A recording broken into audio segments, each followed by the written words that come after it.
Bonjour! Alors aujourd'hui, on va répondre à la problématique comment bien se positionner en gainage. Je vais vous donner les astuces et les petites choses à travailler pour pouvoir améliorer son gainage. Ok, on est parti. Alors on commence toujours par un échauffement. Donc on échauffe bien les poignets. On fait des grands cercles avec les poignets. Dans un sens puis dans l'autre.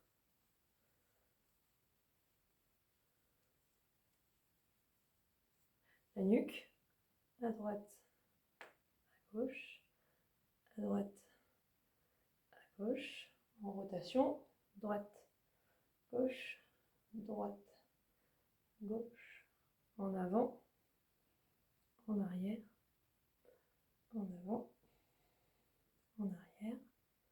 Des grands cercles avec la tête, dans le grand sens, puis dans l'autre.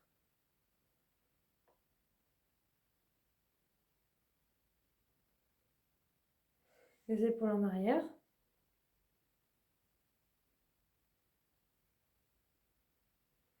En avant.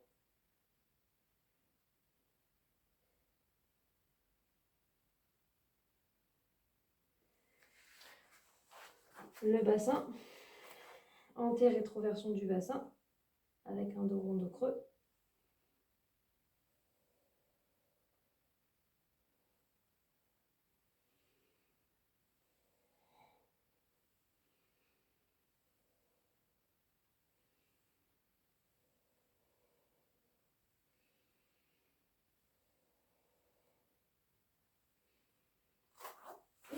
Et les chevilles et les jambes en montant sur la pointe des orteils tranquillement pour échauffer et appuyer et reporter le poids du corps à gauche et à droite.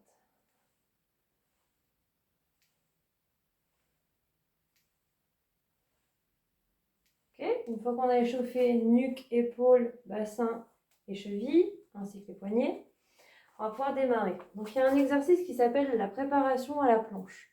C'est un exercice dérivé du Pilates, donc qui est très sympa, vous verrez, pour commencer à réchauffer un petit peu les muscles au niveau du centrage et au niveau donc du coup des abdominaux. Donc on se met à quatre pattes. Alors déjà pour la bonne position à quatre pattes, les genoux à l'aplomb des hanches, les mains à l'aplomb des épaules. Ok, donc là on inspire, on souffle, on rentre bien le ventre. On repousse un petit peu le sol, on commence déjà à repousser le sol avec les mains et avec la tête. Donc on recule un petit peu la tête. On réinspire. On souffle, on va venir décoller les genoux du sol. On fait ça 5 respirations.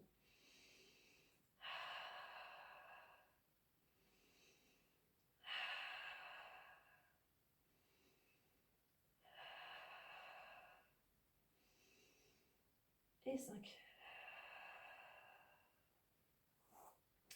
Donc il faut veiller à bien repousser le sol avec ses bras sur cet exercice-là. Donc que les omoplates ne soient pas serrées ou alors complètement écartées. Il faut vraiment juste repousser le sol pour faire que effectivement on ne vient pas creuser le haut du dos. Et pareil, la tête ne doit pas pencher en avant. Il faut vraiment reculer le menton comme si le tapis ne sentait pas très bon et puis qu'on ne veut pas le sentir. Donc on recommence, on inspire. On souffle, on fait son centrage. Donc centrage, ça veut dire qu'on serre au maximum le ventre. Tout l'exercice, on va le serrer. On réinspire. On souffle, on monte. Alors le but, c'est pas de chercher la hauteur. C'est de lever légèrement et de garder le dos droit.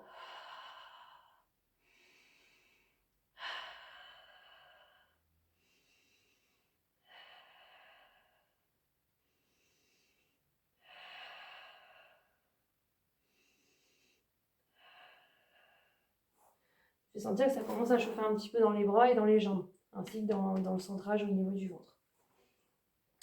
Ensuite, si on veut donc commencer à bien se mettre en bonne position, là, bon, on aurait pu déjà le faire à quatre pattes, mais je sais qu'à quatre pattes, on a quand même un petit peu moins mal au poignet que quand on se met réellement en planche. Donc pour éviter les douleurs de poignet, petite astuce, soit on roule complètement son tapis. C'est ma prof de pilates qui m'avait appris cette astuce-là. Donc on vient rouler complètement le tapis. Ou alors on peut utiliser des petites balles lestées et les mettre sous les poignets pour venir diminuer un petit peu la flexion au niveau des poignets. Comme ceci. Donc peu importe. Ou alors il y en a, ils ont aussi des barres pour diminuer aussi la douleur au niveau des poignets. Parce que je sais qu'il y a énormément de gens qui ont mal au poignet sur la planche. Donc vous voyez, il y a des possibilités. Donc je vais rouler le tapis puisque c'est celle qui coûte entre guillemets la moins chère et qui évite d'acheter quelque chose puisqu'on a tous au moins un tapis pour faire son gainage.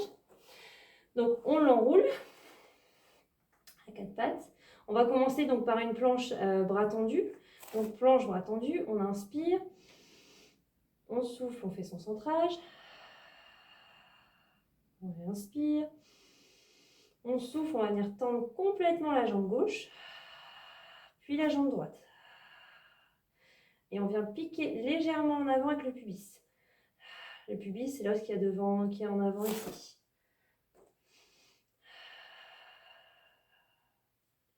Et on relâche. Ça, c'est pour avoir une bonne position en planche. Donc, vous voyez, c'est tout simple. Les poignets, toujours les poignets à l'aplomb des épaules, les genoux à l'aplomb de la hanche. Et ensuite, à partir du moment où on a fait ça, on tend au maximum la jambe gauche, puis la jambe droite. Ça peut être l'inverse, ça peu importe. Donc ça, c'est par rapport aux positions des mains et des jambes. Alors, ce qu'il faut savoir, c'est que quand on fait une planche, il faut imaginer que c'est un étirement au niveau des jambes. Donc, je vous explique ce que je veux dire. Donc, on inspire, on souffle, on fait son centrage, blablabla, on est en bonne position. Là, vous allez tendre la jambe gauche, comme j'ai dit, puis la jambe droite. Il faut que les pieds soient positionnés en flex. Donc, il faut que ça tire dans les chevilles et dans les mollets pour être sûr que vous soyez bien positionnés. Il faut avoir les jambes le plus tendues possible. Et là, on sait qu'on est dans une bonne position de planche. Ok? Donc, les petites astuces à retenir, c'est plier le tapis pour les douleurs au niveau des poignets, tendre au maximum ses jambes avec les pieds flex pour avoir vraiment une bonne position et les fesses pas trop hautes ni trop basses, et venir pousser le pubis vers l'avant et serrer un peu les fesses, ce qui permet de ne pas remonter les fesses en haut et de faire un chien tête en bas. Voilà pour la planche. Maintenant, il y a sur les avant-bras. Donc, le gainage sur les avant-bras. On commence à quatre pattes.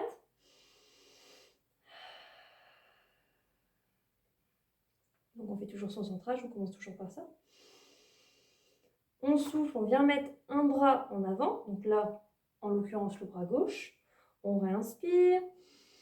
On va venir mettre le poids du corps au-dessus de la main. L'avant-bras à côté de la main. Donc, l'avant-bras droit à côté de la main gauche. Puis, on pose les deux avant-bras. Et là, on vient tendre la jambe gauche, puis la jambe droite. Et là, on est dans une bonne position pour le gainage. C'est le report de poids en avant, pour savoir comment reporter son poids en avant, qui fait qu'on saura comment se positionner. J'explique.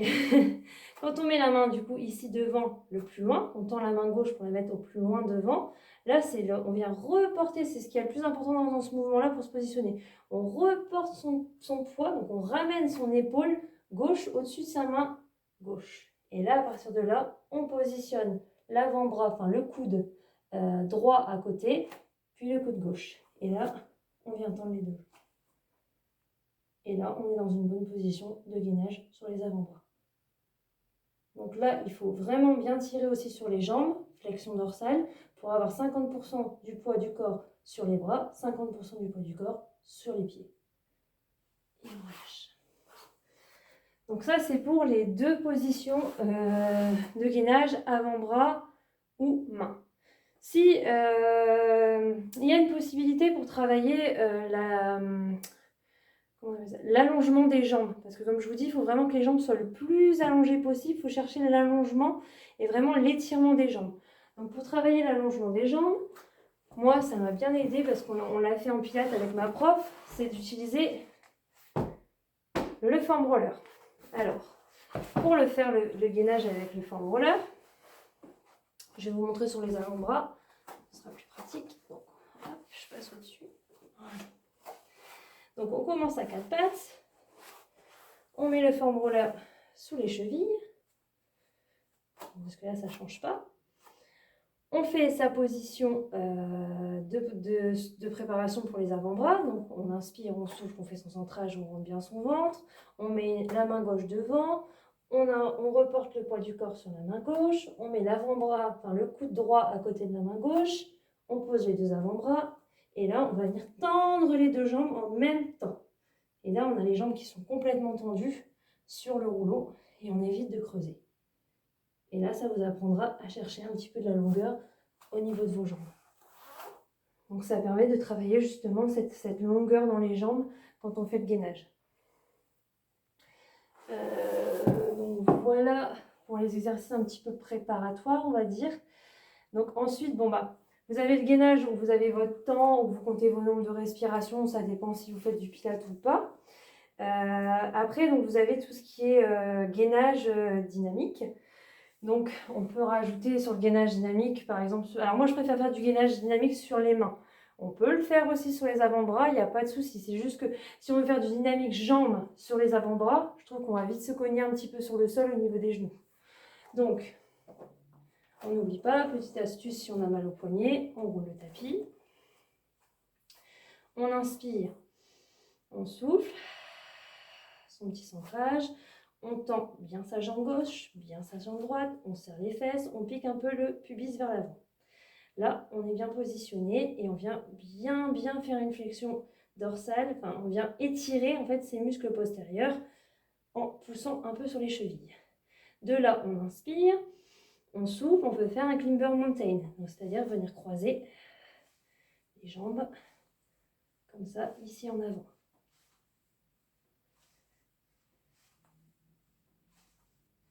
Ou alors on peut faire un twist. Le twist, c'est on vient plier, on tourne, on revient, on tend. On plie, on tourne, on revient, on tend. On plie, on tourne, on revient, on tend. On plie, on tourne, on revient et on tend. Donc il y a le twist, le climber mountain.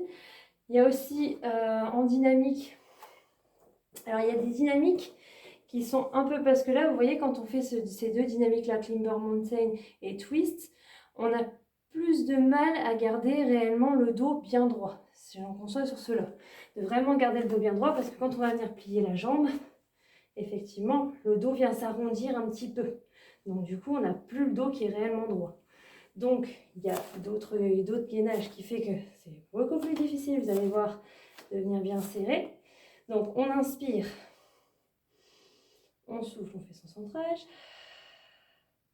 on réinspire, on souffle, on tend les deux jambes, maximum, flexion dorsale au niveau des chevilles, on inspire, on souffle, on vient plier les deux jambes en même temps. Et on remonte. Et comme là on fait des deux côtés, on symétrise, donc c'est un petit peu plus facile pour garder le dos droit. Mais c'est beaucoup plus dur que le climber mountain encore, enfin moi je trouve en tout cas.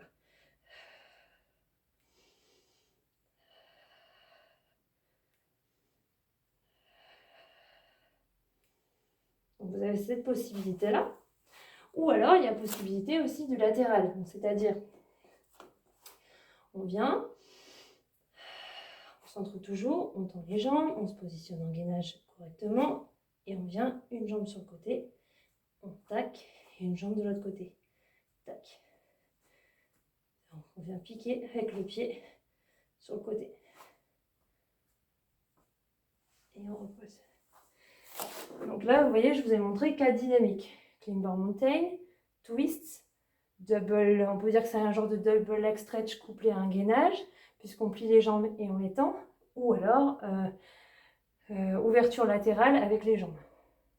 Rien n'empêche, là vous voyez, j'étais sur le côté, je suis revenue, j'étais sur le côté, je suis revenue. Rien n'empêche de serrer, écarter, serrer, écarter, serrer, écarter, serrer, écarter. Sur le pilate, on ne fera pas de dynamique, donc c'est-à-dire qu'on reste comme ça, c'est-à-dire que vous voyez sur les mouvements, je n'ai pas vraiment de saut ni d'impulsion. Rien n'empêche de rajouter, alors là ce sera plus du pilate par contre, mais on peut garder quand même la base du pilate, rien n'empêche de venir rajouter, vous voyez quand vous êtes sur un climber mountain par exemple, du dynamique. De venir sauter comme ça. On a plus de mal à garder du coup le centrage, mais on essaye de quand même de le garder au maximum. Donc rien n'empêche de faire comme ceci, ou alors de venir en latéral, hop, écarter, serrer, écarter, serrer, écarter, serrer, écarter, serrer, écarter, serrer. Ça, c'est du dynamique qu'on vient rajouter dessus. Rien n'empêche de faire ça aussi. Sachant que si vous rajoutez un peu plus de dynamique, ça rajoute un peu plus de cardio. Si ça rajoute un peu plus de cardio, on va un peu plus dans la perte de graisse. Mais on garde toujours quand même, même si on ne fait pas du dynamique, on garde toujours quand même l'affinement de la silhouette. Donc ça, c'est par rapport au dynamique. Alors, l'avantage du dynamique par rapport au statique, donc rien que de rester en position et de prendre son temps ou de prendre son nombre de respirations, le dynamique va peut-être puiser un petit peu plus, comme je vous dis, dans le cardio. Surtout quand on rajoute un peu plus d'explosivité, on va encore plus prendre dans le cardio. Que le statique, là, on travaille la stabilité, on travaille les muscles abdominaux, les muscles du dos, et beaucoup plus en endurance. Donc ça dépend ce que vous recherchez en fait. Voilà, alors après, il y a des gens, gainage, c'est mort. Moi, j'ai des patients dans mes groupes de pilates, gainage, c'est mort. Donc, le gainage, c'est mort, c'est pour qui? Ça peut être pour des gens qui ont des problèmes au niveau d'épaule, bursite, tendinite. Alors, dès qu'on leur demande de tenir sur les mains, sur les avant-bras, c'est mort. Ça ne marche pas du tout, ils n'y arrivent pas du tout. Ou alors, il y a des gens aussi avec des problèmes de genoux. Le fait de tendre complètement la jambe et de la garder tendue, ça leur fait mal aussi. Il peut y avoir des gens aussi avec des problèmes de dos, que ça ne tient pas non plus. Donc, il y a une autre possibilité. C'est pas du gainage planche, mais c'est du gainage. Donc, vous avez ce qu'on appelle 100 ou des dérivés de 100 qui sont du pilate. Donc, on s'allonge sur le dos, on inspire, on souffle, on monte les jambes à 90 degrés, les deux. 90, pas plus. Je ne peux pas avoir les jambes comme ça, ni les jambes comme ça. Le but, c'est de trouver son dos neutre et du coup d'avoir ses hanches à 90 degrés ici. Et les genoux aussi à 90 degrés. Je ne veux pas avoir des genoux comme ça qui pendouillent. Vraiment à 90 degrés. On essaie de mettre les chevilles en flexion plantaire, ce qui permet d'avoir une tension aussi au niveau des mollets. C'est bien de les travailler aussi. Donc là, on inspire. On souffle, on rentre au maximum son ventre. On essaie d'imprimer le bas du dos sur le sol. On réinspire. On souffle, on décolle la tête. On vient regarder entre les deux genoux ici. Donc ici, on vient raccourcir l'espace qui est là. Ce n'est pas la tête qui vient complètement tirer en avant, non. Nous, on regarde entre nos deux genoux. Les bras tendus ici de chaque côté. On inspire, on souffle, on peut faire des battements au niveau des bras. 1, 2, 3, 4, 5. On inspire. 1, 2, 3, 4, 5. On souffle. 1, 2, 3, 4, 5. On inspire. 1, 2, 3, 4, 5. On souffle. 1, 2, 3, 4, 5. On inspire, on souffle, on repose. Souvent, comme ça s'appelle 100, c'est de faire 100 cycles respiratoires. Après, vous choisissez le nombre de cycles respiratoires que vous faites. Les cycles respiratoires, comme je vous dis, c'est on inspire, on fait 5 battements, on souffle, on fait 5 battements, on inspire, on fait 5 battements, on souffle, on fait 5 battements. Ça, c'est un exercice de gainage. Alors, c'est pas de la planche, mais c'est un exercice de gainage. Rien n'empêche aussi de venir juste garder la position. Donc, on inspire, on souffle, tac, tac, tac, on se positionne comme ça. Et de rester juste dans la position sans faire des battements. Rien n'empêche aussi de venir faire des battements avec les jambes, donc des single leg stretch, venir tendre une jambe ou venir tendre les deux si possible. On garde le dos bien imprimé dans le sol. Et plus on est facile, plus on peut descendre les jambes.